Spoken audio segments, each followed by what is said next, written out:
تو جو لوگ یہ چاہتے ہیں کہ جلد سے جلد تراویح ختم ہو جائے اور سورہ تراویح ختم ہو جائے، اور جو حافظ جو ہے وہ ایک ہی سانس میں ساری صورتیں ختم کر دے اور آدھے گھنٹے میں نماز ختم کرا دے، اس کو تو شاباشی دیں گے، اور شاباشی دینے کے بعد کہیں گے بہت ہم فری ہو گئے۔ کس چیز سے فری ہو گئے؟ گویا ہم سمجھ رہے تھے کہ یہ نماز ہم پر بوجھ ہے، یہ بوجھ ہم نے سر سے اتار دیا، اب ہم پسند کا کام کرنے جائیں گے۔ وہ کیا ہے؟ گھر میں بیٹھیں گے، بیٹھ کر کے بیکار وقت گزاریں گے۔ خلاصہ یہ ہے، رمضان مبارک شروع ہونے والا ہے اور اسی ہفتے شروع ہوگا۔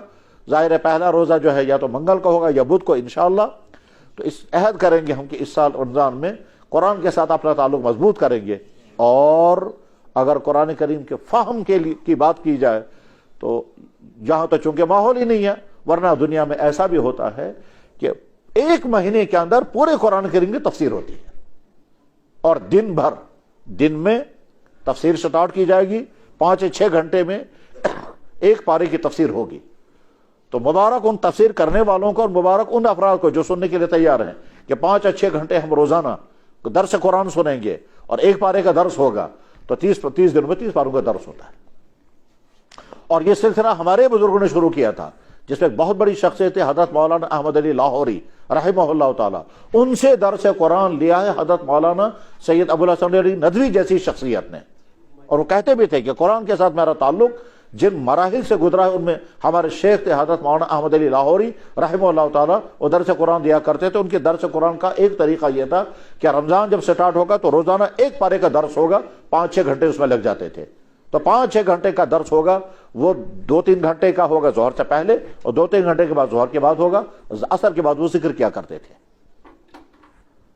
بہرحال خلاصہ یہ ہے، قرآن کریم کا تعلق رمضان کے ساتھ قوی ترین ہے۔ اللہ قرآن کریم میں فرماتے ہیں شہر رمضان الذی انزل فیہ القرآن، رمضان کا مہینہ اسی میں قرآن نازل ہوا ہے۔ اب جب اسی مہینے میں قرآن نازل ہوا ہے تو ہم زیادہ سے زیادہ اس قرآن کے ساتھ رمضان میں تعلق قائم کریں گے، تلاوت جتنی زیادہ کر سکیں کریں گے، اپنی مسجدوں میں تراویح کا اہتمام کرائیں گے۔ خاص طور پر منتظمین کی ذمہ داری ہے کہ وہ مسجد میں قرآن کریم کی تراویح کا اہتمام کریں،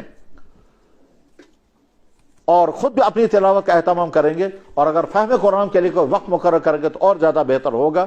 اور اس کے بعد پھر ہم اگر قرآن کریم کی تلاوت کرنے میں اگر ہم نے اہتمام کیا، اور جو ہی ختم قرآن ہو جائے گا اس کو دعا کرنی چاہیے۔ وعدے ہیں کہ رمضان بھی ہوگا، ختم قرآن بھی ہوگا، اور اگر تہجد کا وقت ہوگا تو اور زیادہ دعاؤں کے قبول ہونے کے وعدے ہیں۔ اللہ تعالیٰ شانہ ہمارا مزاج بنائے کہ قرآن کے ساتھ امت کا تعلق قائم ہو جائے، اور قرآن کریم کے حقوق ادا کرنے کی ہمیں توفیق مل جائے۔ وآخر دعوانا ان الحمدللہ رب العالمین برحمتک یا ارحم الراحمین آمین۔ اس وقت اب اذان ہوگی، دو رکعت پھر سنتیں پڑھیں، جن حضرات نے سنتیں پڑھی ہیں وہ دوبارہ